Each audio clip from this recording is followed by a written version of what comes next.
वेदना को, इस पीड़ा को भी तो समझिए कि जो आदमी 4 साल नरेंद्र मोदी के लिए काम किया होगा, उसके मन में आज कितनी तकलीफ होगी कि वो आदमी एक भी बात नहीं, एक भी वादा पूरा नहीं किया, सबका सब पे गद्दारी कर गया। तो तकलीफ होगी कि नहीं हो, गुस्सा आएगा कि नहीं आएगा, आप बोलो। और चलिए नहीं किया होता, अगर नहीं किया होता बाद में करता तो हम इंतजार करते। वो आते ही ऐसा काम किया जिससे कोई दूसरी सरकार आकर भी ना कर पाए, तो क्या करोगे? जैसे मैं बताता हूं, एक घर है, अब ये घर, इस घर को अच्छा बनाना है। जो पहले की सरकारें थी उसे अच्छा नहीं बना रही थी, हम परेशान थे, हम कह रहे थे कि इसको अच्छा बनाओ भाई, ठीक करो, व्यवस्था को ठीक करो, पानी नहीं आ रहा है, बिजली नहीं है, ये है, जो भी घर की व्यवस्था ठीक नहीं चल रही थी, हम अच्छा करने के लिए नरेंद्र मोदी ने उसको उठा के बेच डाला। कमाल है यार। तो कम से कम टूटा फूटा जो चल रहा था वो भी बिक गया। बेचने वाला अच्छा है या कम से कम चला रहा था वो अच्छा है? ये आपके आईक्यू लेवल पे है, आपकी बुद्धि पे है, आप अपनी बुद्धि से समझ सकते हो। कोई भी चीज आप कमेंट लिखिए, मैं आप हर आदमी का स्वागत करता हूं। निकेश पटेल भाई, हो सकता है आप गुजराती हो, और मैं डंके की चोट पे बात कहता हूं कि सारे भारत के सारे माफिया और सारे चोर गुजराती हैं। 90% चोरों की संख्या बता रहा हूं, सारे गुजरातियों को नहीं कह रहा हूं, सारे गुजराती ऐसे नहीं हैं, लेकिन जो अगर 100 चोर हैं, 100 माफिया हैं भारत में, तो 90 माफिया गुजराती हैं। साबित कर लो। नाम मैं बताता हूं, आप नाम बताओ किसी एक का। आप एक का बताओगे, मैं 10 का बताऊंगा। आप एक नॉर्मल आदमी, किसी भी आदमी का बताओगे तो मैं 10 गुजराती का नाम बताऊंगा जिसके कारण देश डूब गया, पानी में बर्बाद हो गया। आप बोलो, बता के देखो। तो चलिए, अगर आप गुजराती हैं, इसके लिए मेरा विरोध करते हैं तो ये मत कीजिए, क्योंकि हमारे बहुत से समर्थक गुजराती भाई हैं, वो हमारा समर्थन करते हैं, हमारा मनोबल बढ़ाते हैं, वो कहते हैं कि मैं सही कह रहा हूं। तो न्याय से आप जो भी सवाल पूछिए, न्याय की बात कीजिए। न्याय पर भाई भतीजावाद, प्रदेशवाद, ये सब भूल जाइए। Truth is the truth. और मैं अक्सर ये डायलॉग बोलता हूं, मैं अक्सर ये बात कहता हूं कि जो आदमी झूठ बोलता है, मतलब जो आदमी आज कुछ बोलता है कल कुछ बोलता है, मेरे कहने का अर्थ है जो आदमी अपनी बात का नहीं, वो अपने बाप का नहीं। ये बात मैं 1000 बार बोल चुका हूं। और तय कर लो आप कि किसने कौन अपनी बात का नहीं है, तो अपने बाप का भी नहीं है। अरे यार, बोलने से पहले सोचो, बोल लो तो उसको करो। अगर आप समझते हो कि हमारी हैसियत नहीं है करने की, तो मत बोलो। झूठ क्यों बोलते हो? और देश को झूठ के अलावा कुछ दिया ही नहीं गया। नरेंद्र मोदी झूठ के अलावा कुछ भी नहीं दिया देश को। चलिए, पहले जो कमेंट्स आए थे उसकी मैंने व्याख्या कर दी मेरे दोस्तों। अब बहुत से कमेंट मेरे भाई सब जुड़े हुए हैं, मैं फिर से एक बार उन सब का हाथ जोड़कर नमन करते हुए मैं स्वागत करता हूं, और अब उनके सवालों को भी लूंगा, अपनी बातें भी रखूंगा। लेकिन मैं अपनी बातें रख लूं तब सवालों को लूं, मेरे ख्याल से अच्छा रहेगा। कि अभी वो बात चली थी कि प्रयागराज में छात्रों पर पुलिस की कार्यवाही, पुलिस ने लाठी चला दिया, मारे तोड़े, सब कुछ कर दिया। अब दो चार पुलिस वालों को सस्पेंड कर दिया जाएगा, बाद में फिर वो बहाल हो जाएंगे, कोई फर्क नहीं पड़ता, उनकी तनख्वाह बंद होने वाली है नहीं ना, कुछ नहीं होगा। उनको मारना ही था और उनको मार खाना ही था। जिन्होंने मार खाया, जिनको खदेड़ खदेड़ कर पुलिस ने मारा, वो भी गुनहगार हैं, और जिन्होंने मारा वो भी गुनहगार हैं। जो मार खा रहे हैं वो गुनहगार कैसे हैं मेरे भाई? जब आप, अगर मैं अपनी जमीन बेच रहा हूं और आप मेरी जमीन बेचने के, एक बड़े उदाहरण से देता हूं, नरेंद्र मोदी जब बीएसएनएल बेच रहे हैं तब तो आप समर्थन कर रहे हो, ठीक किया। इसमें काम करने वाले सब बेकार थे, बैठकर खा रहे थे, दुनिया भर की तनख्वाह ले रहे थे, ठीक किया, अच्छा किया। नरेंद्र मोदी ने बेच दिया, सबकी सुधर जाएगी। और अब आप उसी बीएसएनएल में नौकरी मांगने जाओगे तो यह मजाक नहीं है। रेलवे नरेंद्र मोदी बेच रहे हैं, आप कह रहे हो नरेंद्र मोदी ने अच्छा किया, राइट? अगर नरेंद्र मोदी रेलवे बेच रहे हैं तो आप कह रहे हो मैं मोदी के साथ खड़ा हूं, नरेंद्र मोदी अच्छा कर रहे हैं, रेलवे बेच रहे हैं, ठीक किया। बहुत से लोग बैठकर खा रहे थे, तो बहुत से लोग बैठ के खा रहे, उनकी नौकरी चली गई, नरेंद्र मोदी ने बेच दिया। अब आपके लिए क्या ठेंगा है? अब आप क्यों मांग रहे हो? उसी रेलवे में नौकरी कहां से मांग रहे हो? क्यों मांग रहे हो? कौन होते मांगने वाले? देंगे कहां से? वो तो बेच दिया। बहुत साधारण सा उदाहरण आपके सामने है, इतनी बारीकी से और इतने सरल शब्दों में कोई नहीं समझाएगा। आप अपने ही पैरों पे कुल्हाड़ी मार रहे हो। कुल्हाड़ी पे पैर नहीं मार रहे हो, अब कुल्हाड़ी लेकर अपने पैर को काट रहे हो। जब आप ये कहते हो कि हम तो 200 रुपया, बहुत से भक्तों को सुनता हूं, 200 रुपया पेट्रोल भी भराएंगे, तो जब 200 रुपया पेट्रोल भराओगे तो नौकरी नरेंद्र मोदी कहां से देंगे? कैसे देंगे भाई? जब हर चीज को वो बाजार के हवाले कर देंगे। चलिए एक उदाहरण देता हूं, फिर एक और उदाहरण देता हूं। FCI, food corporation of India, जब फूड कॉर्पोरेशन ऑफ इंडिया का प्राइवेटाइजेशन हो जाएगा, कोई प्राइवेट आदमी उसे खरीद लेगा, अडानी अंबानी खरीद लेंगे और उसमें से लोगों को निकाल देंगे, तब तक तो आप खुश रहोगे। लेकिन उसी फूड कॉर्पोरेशन में इंडिया में आप नौकरी मांगने जाकर के जाओगे तो डंडे खाओगे, नहीं तो क्या खाओगे बताओ? आप तो डंडे खाने का काम पहले ही कर चुके। कमाल करते हो यार। मैं मतलब आपके बौद्धिक जो लोग बिहार के मेरे भाई, मेरे बेरोजगार बच्चे सब हमारे अपने हैं, लेकिन मैं उनकी ही बौद्धिक क्षमता को समझ नहीं पा रहा हूं। वो क्यों नहीं समझते? खराबी कहीं और है। आप रेलवे को दोषी दे रहे हो, आप कह रहे हो रेलवे ने गलत किया, गलत एग्जाम लिया, गलत भर्ती किया, गलत ये किया। आप रेलवे को बेचने को इसका समर्थन कर रहे हो। तो मोदी के पास थोड़ी रोजगार है, मोदी रेलवे अब भारत सरकार का रेलवे थोड़ी है। आप भारत सरकार का रेलवे नहीं है कि मोदी से आप नौकरी मांगने जा रहे हो या हड़ताल कर रहे हो। हड़ताल तो सरकार से ही की जाती है ना, हड़ताल सरकार से की जाती है, मांग सरकार से की जाती है। जब सरकार कोई कह रहे हो कि तुम भेज दो भाई, हम तो खुश हैं, तालियां बजा रहे हो, मोदी मोदी मोदी का नारा लगा रहे हो जब मोदी बेच रहे हैं। जब मोदी बेच रहे हैं तो आपको यह खुशी हो रही है कि बीएसएनएल में काम करने वाले या जो एयर इंडिया में काम करने वाले, जो भी ऑर्गेनाइजेशन भारत की बिकी, एलआईसी में काम करने वाले, ये सब, या फिर ऑर्डिनेंस फैक्ट्री में अभी हड़ताल हुई थी, वो काम करने वाले, ये सब हराम की खा रहे थे, मुफ्त की खा रहे थे। ठीक किया नरेंद्र मोदी ने बेच दिया, ठीक किया डिसेंट्रलाइजेशन कर दिया, ठीक किया नरेंद्र मोदी ने। अब क्या घंटा मांगोगे नौकरी? उसी जगह मांगोगे, ऑर्डिनेंस फैक्ट्री में जाकर नौकरी मांगोगे? तुम्हारे जैसा मूर्ख कोई हो सकता है? रेलवे बेचने का समर्थन करते हो और रेलवे में जाकर नौकरी का फॉर्म भर के बोलते हो कि तुम्हें नौकरी दे दी जाए। अब आपसे जैसा मूर्ख कौन होगा? तो आपको तो डंडे ही चाहिए और ऐसे ही लगेंगे, ऐसे ही मारे जाओगे। भाई रोग कहीं है, आप रेलवे को जिम्मेदार ठहरा रहे हो। आप रेल मंत्री तो चपरासी है बेचारा, उसको तो बैठने के लिए स्टूल भी नहीं मिलता, वो थोड़ी जिम्मेदार है। मोदी से पूछो ना, जिसको आप कहते हो कि मोदी मोदी मोदी, उससे पूछो। बेच दिया, नौकरी कहां से लोगे?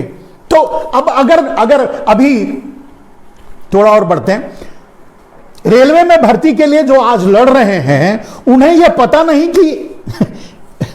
है कि सिर्फ लड़ाने के लिए ही वैकेंसी निकाली जाती। ये जो वैकेंसियां निकाली गई ना, ये सिर्फ आपको लड़ने के लिए। आप इसी तरह से पत्थर फेंको, डंडे फेंको, आपको गोली मारी जाए, आपको डंडे मारे जाए, इसीलिए वैकेंसी निकाली गई। वो भर्ती नहीं होने वाली है, वो किसी की नहीं होगी। वो चाहते हैं आप विरोध करो, आप विरोध करोगे, आपके विरोध के बहाने वो जिनको देने वाले हैं उनको भी नहीं देंगे। देना ही नहीं है उनको, उनके पास नौकरी नहीं है। Come to the point. अगर आप पढ़े लिखे पढ़े लिखे हो, अगर दिमाग है, अगर मूर्ख नहीं हो तो पॉइंट को समझो।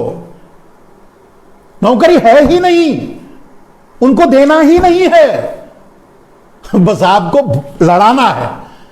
आप उग्र होकर सड़क पे निकलो, और जब सड़क पे निकलो तो आपको गोली मारी जाए, लाठी मारी जाए। यही सरकार की नीति है। जब आपको यह बात समझ में आ, एक बात समझो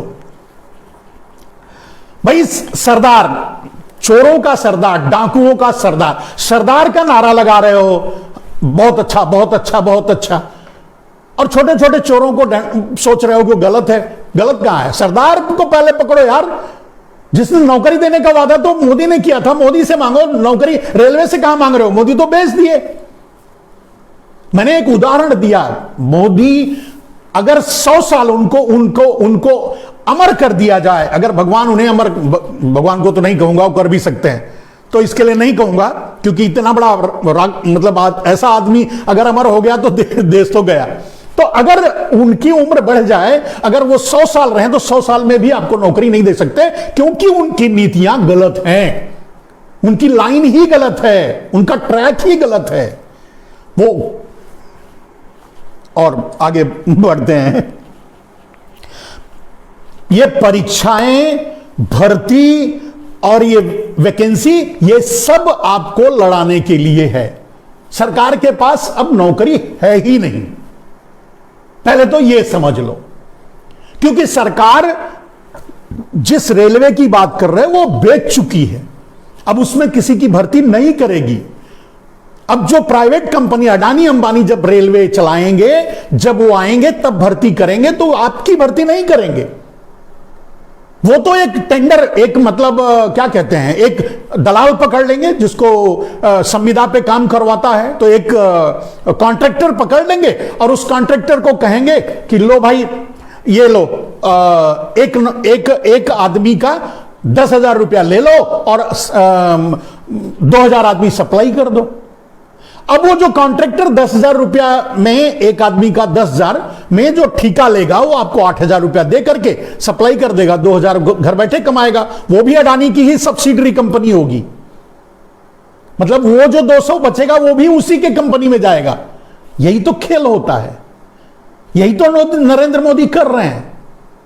तो अब इंतजार करो, जब रेलवे को अडानी चलाएंगे, जब उसमें टेंडर पे नौकरी निकालेंगे, तो 7-8 हजार, 5,000 की नौकरी आपको मिल जाएगी। आपको इतने आसानी से मरने भी नहीं देंगे, और लेकिन इतना ही जिंदा रखेंगे कि आप जिंदा बच रहो, खा करके उनके ऊपर भौंको बन। अगर आप समझदार हो तो समझ गए होगे, नहीं समझदार हो तो मैं क्या कर सकता हूं। पता चला है कि दिल्ली में छात्रों ने रेल मंत्री का पुतला फूका। अब यहां भी देख लो, अरे यहां रेल मंत्री का काहे फूक रहे हो यार, मोदी का फूको ना। सारे मंत्रालय तो जीरो हैं, कोई वैल्यू ही नहीं है उनकी, तो फूकना ही है, पुतला ही फूकना है, तो मोदी का फूको। रेल मंत्री का क्या फूक रहे हो? रेल मंत्री बेचारा क्या करेगा, वो अपने घर से लाके देगा। मोदी रेल बेच दिए और आप रेल मंत्री का पुतला फूक रहे हो। फूकना है तो मोदी का फूको, फूकना है तो अडानी का फूको, अंबानी का फूको, जो उसे खरीद रहे हैं।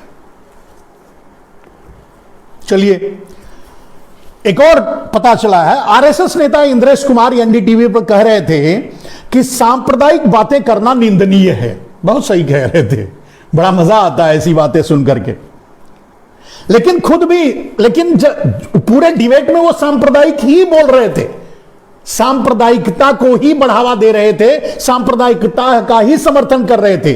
और कैसे समर्थन कर रहे थे देखो, उनसे एनडीटीवी के पत्रकार ने सवाल किया कि 80-20 का मतलब क्या है। आपकी पार्टी या भारतीय जनता पार्टी अगर 80-20 कहती है तो उसका मतलब क्या है। तो उन्होंने मतलब क्या समझाया कि भाई ये समझने वाले के ऊपर है। जो 80-20 को हिंदू मुसलमान समझते हैं वो हिंदू मुसलमान समझ लें, और 80-20 को जो विकास समझते हैं वो विकास समझ लें। उनका जवाब देखो कितना डिप्लोमेटिक। हिंदू मुसलमान समझते हो तो हिंदू मुसलमान समझ के आप आपस में बढ़ जाओ, लड़ लो, मर लो, जो भी करना है कर लो। अगर आप उसे विकास और कहने का मतलब वाले 80% लोग विकास चाहते हैं और 20% लोग विकास नहीं चाहते। उनका कहने का अर्थ यह था कि उनकी पार्टी का जो भी का आदमी ये बोला था 80-20, उसका मतलब वो नहीं था, ये था। अब सोचो, अब खुद ही प्रूव कर रहे हैं कि कितनी बड़ी दोगली भाषा वो बोल रहे हैं। लेकिन अब क्या करें, ऐसे लोग हैं। आरएसएस से ही तो लोग आए हैं, मोदी आरएसएस से ही तो आए हैं, वहीं से तो सीख कर आए हैं जो देश के साथ धोखा कर रहे हैं। किसान आज भी भ्रम में है कि बिल वापस ले लिया। मैं कई बार ये बात बोलता हूं, हमेशा बोल रहा हूं, अभी भी मैंने यही बात समझाई। बिल तो लागू कर दिया गया है, मैं कहता हूं बिल लागू कर दिया गया है। आज टिकैत जी बैठे थे, वो भी मेरे ख्याल से किसी चैनल पे, अब शायद न्यूज 24 या एनडीटीवी, इसके अलावा मैं कोई चैनल नहीं देखता, तो न्यूज 24 या एनडीटीवी किसी पर बैठे थे। वो कह रहे थे कि किसानों ने अपनी बात मनवा ली, आगे फिर किसान आंदोलन कर लेंगे, कर करके अपनी बात मनवा लेंगे, ऐसा कह रहे थे। भाई टिकैत जी, आपके लिए मेरा संदेश है, आप भ्रम में हो, पहले अपना भ्रम दूर कर लो। टिकैत भाई, पहले यह समझो कि बिल वापस दिखाने के लिए हुआ, बिल तो लागू हो गया। और इसे मैं कई बार समझाया अपने चैनल पे, अपने मतलब इस लाइव में, इस तरह के लाइव में, कि आपको खाद नहीं मिलेगा, आपको बीज नहीं मिलेगा, आपको डीजल नहीं मिलेगा, आपको बिजली नहीं मिलेगी, आप खेती करोगे कैसे? तो जब खेती नहीं करोगे तो कॉन्ट्रैक्ट फार्मिंग करोगे, जब कॉन्ट्रैक्ट फार्मिंग करोगे तब वो अडानी अंबानी आपको बीज देंगे, खाद देंगे, डीजल देंगे, बिजली देंगे, सब कुछ देंगे। तो लागू हो गया। बिल में यही था ना, 3 बिल में यही था। अगर आप पढ़े लिखे समझदार सब लोग हो, और टिकैत जी आप तो आंदोलन किए इतने दिनों तक, अगर आप समझदार हो तो समझो कि बिल में मूल तो यही था ना, कॉन्ट्रैक्ट फार्मिंग। कॉन्ट्रैक्ट फार्मिंग के जरिए पूरे देश की जमीन अडानी अंबानी को सौंपना। It's a vision of the Narendra Modi, right? और अगर यह सही था तो ही इज इंप्लीमेंटेड, वो लागू कर दिए। अब आपको खाद नहीं मिलेगी, खाद के लिए देखिए डंडा खाना पड़ेगा। आपको बीज नहीं मिलेगा, क्यों? आप देख लीजिए, आपका सामान कहीं खरीदा नहीं जाएगा। आपको डीजल नहीं मिलेगा, डीजल इतने दाम पे मिलेगा कि आप खरीदोगे ही नहीं, चला ही नहीं पाओगे, ना ट्रैक्टर चला पाओगे, ना डीजल इंजन चला पाओगे, ना अपनी मशीन चला पाओगे। कहने का अर्थ यह है कि किसान बिल लागू हो चुका है, नरेंद्र मोदी ने लागू कर दिया। अगर नरेंद्र मोदी ने बैकडोर से किसान बिल लागू नहीं किया होता तो नरेंद्र मोदी प्रधानमंत्री इस समय नहीं होते। मैं कई बार यह बात बोल चुका हूं कि Narendra Modi is the conditional prime minister. वो इसी कंडीशन पर प्राइम मिनिस्टर हैं कि वो अडानी अंबानी की बात मानेंगे, उनके हितों का काम करेंगे, जमीनों को उन तक पहुंचाएंगे, आपसे छीन कर जमीनें उन्हें देंगे। और इसी का नाम था किसान बिल। आप भी यही कह रहे थे, पूरा देश यही कह रहा था, पूरे देश के किसान यही कह के लड़ रहे थे। तो आप ये कैसे भूल गए कि नरेंद्र मोदी बिल वापस ले लिए और हम खुश हो गए? भ्रम है। Never never never. आज भी मैं चैलेंज कर रहा हूं, मैं पहले भी चैलेंज कर चुका हूं, कभी भी किसी भी कीमत पे नरेंद्र मोदी बिल वापस नहीं ले सकते। लेना एक दिखावा है, बैकडोर से बिल लागू हो चुका है तभी वो प्राइम मिनिस्टर हैं, वरना वो प्राइम मिनिस्टर नहीं होते। बिल वापस हो गया और नरेंद्र मोदी का इस्तीफा सार्वजनिक नहीं हुआ, नरेंद्र मोदी ने इस्तीफा नहीं दिया, नरेंद्र मोदी प्रधानमंत्री बने हैं, तो मैं ये कैसे मान लूं कि बिल लागू नहीं हुआ? और इसके 1000 सिस्टम्स और उदाहरण मैं बता सकता हूं, दे सकता हूं। कोई भी डिबेटर मुझसे बात कर सकता है, इसे मैं साबित करूंगा कि लागू हो चुका है। और उसका परिणाम आपने देखा। आपको खाद नहीं मिलेगी, खाद मांगने जाओगे तो डंडे मिलेंगे।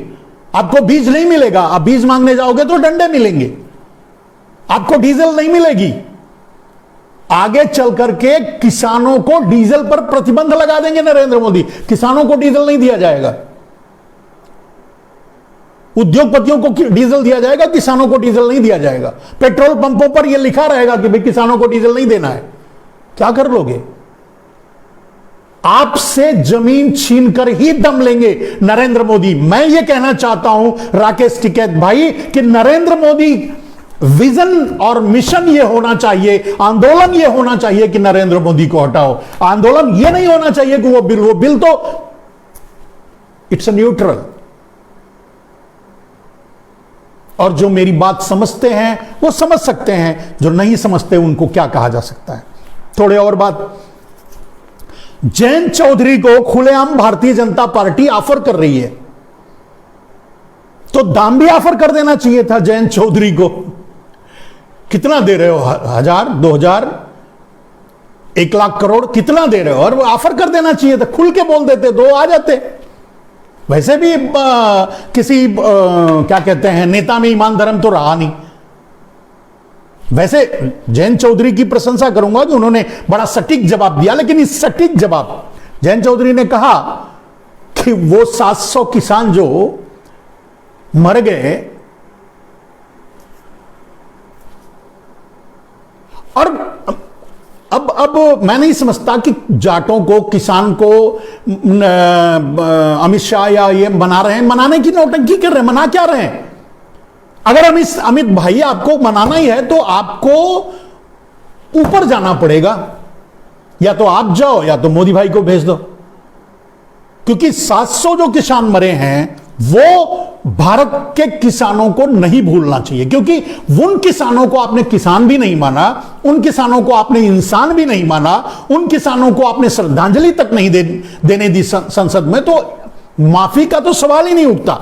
अब अगर कोई माफी दे सकता है, अगर माफी देने का कोई अधिकार रखता है, तो वो है वही किसान। अब उन किसानों से माफी मांगने के लिए आपको ऊपर जाना पड़ेगा। अगर कोई क्या बोलते हैं क्रोनोलॉजी आपके पास है, या कोई टेक्नोलॉजी तो नहीं कह सकते, क्रोनोलॉजी, अगर क्रोनोलॉजी अमित भाई आपके पास है तो आप या मोदी भाई को भेज दो, उन किसानों से माफी मांगे।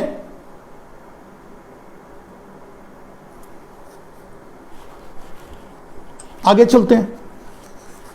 जयंत चौधरी की बात हो गई।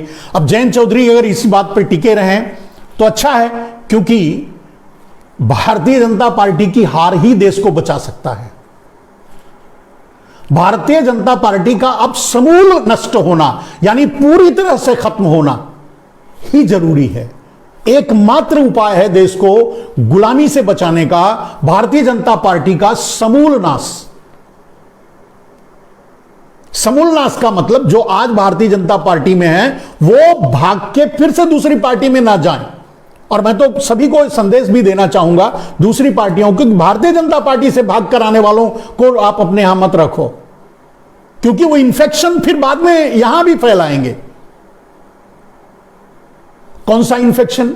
ये सेंट्रलाइजेशन का, अमीरों को आगे बढ़ाने का, अमीरों की गुलामी करने का, अमीरों से सौदेबाजी करने का, दुनिया के पूंजीपतियों को देश बेचने का, वगैरह वगैरह। तो ये इन्फेक्शन अगर दूसरी पार्टी में जाएंगे तो वहां भी फैलाएंगे। मैं समझता हूं नहीं, ये वो भारतीय जनता पार्टी तक ही खत्म होना चाहिए। तो मेरा तो सजेशन या सलाह मान लीजिए किसी भी पार्टी के लिए है कि आप भारतीय जनता पार्टी से भाग कर आने वालों को मत लीजिए, क्योंकि वो वायरस लग गया है।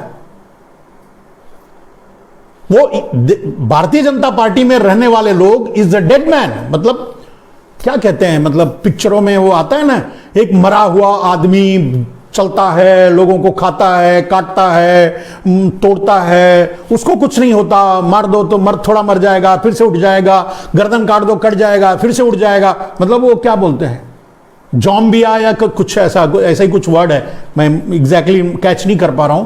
तो भारतीय जनता पार्टी में लोग जॉम्बिया हो चुके हैं, माने वो मर चुके हैं, मतलब मरने के बाद जो होते हैं वो हो चुके हैं। अगर पिक्चरें वगैरह देखते होंगे तो इस तरह के कई पिक्चरें हिंदी में भी, मतलब भारत में भी कई बन चुकी हैं, विदेशों में बनी हुई हैं, देखा है मैंने कि आदमी मरा हुआ है। अब उन जॉम्बियों को लेकर क्या करोगे? वो इनका इन्फेक्शन आपकी पार्टी में भी फैलेगा, उनसे दूर रहो। भारतीय जनता पार्टी के लोगों से भी दूरी बनाओ। चलिए, आवारा मवेशियों से परेशान है किसान की बात मैं भी लेना था, बीच में कोई संवाद आया तो मैंने उसके बारे में बता दिया। आवारा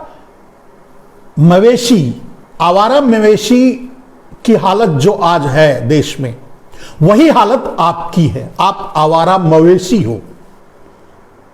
किसानों को जैसे आवारा मवेशियों की जरूरत नहीं है, वो छोड़ दिए हैं, उसी तरह से इस पूंजीवादी व्यवस्था में अब आपकी जरूरत नहीं है, क्योंकि आपकी जरूरत ने कंप्यूटर ले चुका है, मशीन ले चुका है, आपकी जरूरत पूरी हो चुकी है। आपकी कोई जरूरत नहीं है। आप चाहो तो शौक से मर सकते हो। और आप जैसे आपके मन में आ रहा है कि स्लैटरिंग हाउस चलता तो अच्छा था, ये मारे जाते तो अच्छा था, उसी तरह से पूंजीपति यही सोचते हैं कि ये बेकार के लोग जो नौकरी मांग रहे हैं, क्यों मांग रहे हैं, ये मर जाते तो अच्छा था।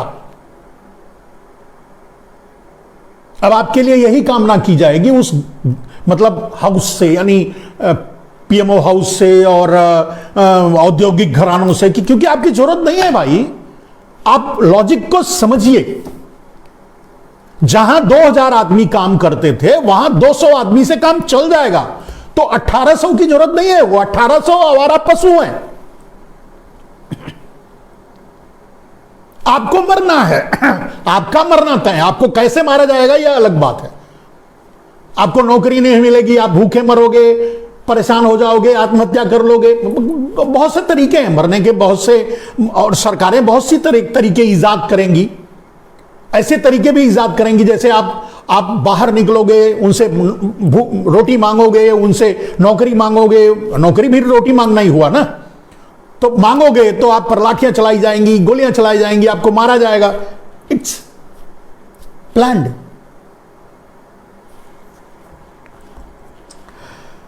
चलो, आवारा पशु, अगर आप आवारा पशुओं को देख रहे हो, उनके बारे में सोच रहे हो, अध्ययन कर रहे हो, तो आप अपने आप पर अध्ययन करो कि आप आज इस पूंजीवादी व्यवस्था के लिए आवारा पशु हो। यह बहुत बड़ी बात है, इसे लिख कर रख लो। आप इस व्यवस्था के लिए आवारा पशु हैं। आपकी जरूरत इस व्यवस्था को नहीं है। आपकी जरूरत टेक्नोलॉजी ने ले लिया है, आपकी जगह टेक्नोलॉजी ने ले लिया है, आपकी जगह मशीनों ने ले लिया है। अब आपकी जरूरत नहीं है। आप आवारा पशु हो। कुछ दिनों तक ऐसे ही आपको हकाला जाएगा, कहीं इधर डंडे से मार के, कहीं उधर डंडे से मार के। जब बोर हो जाएंगे तो कोई ना कोई महामारी लाकर आपको मार ही डालेंगे। चलिए, तो ये तो धीरे धीरे समझ में आएगा, इतने जल्दी नहीं समझ में आएगा। मेरी बातें इतने जल्दी नहीं समझ में आती, धीरे धीरे समझ में आती। लेकिन आपको समझ में आए ना आए, लेकिन जो ये काम कर रहे हैं उनको समझ में आ रहा होगा। वो समझते होंगे कि मैं सही कह रहा हूं, मैं कितनी गहरी बात कह रहा हूं, मैं कितनी गंभीर बात कह रहा हूं। वो समझते होंगे, आप नहीं समझोगे।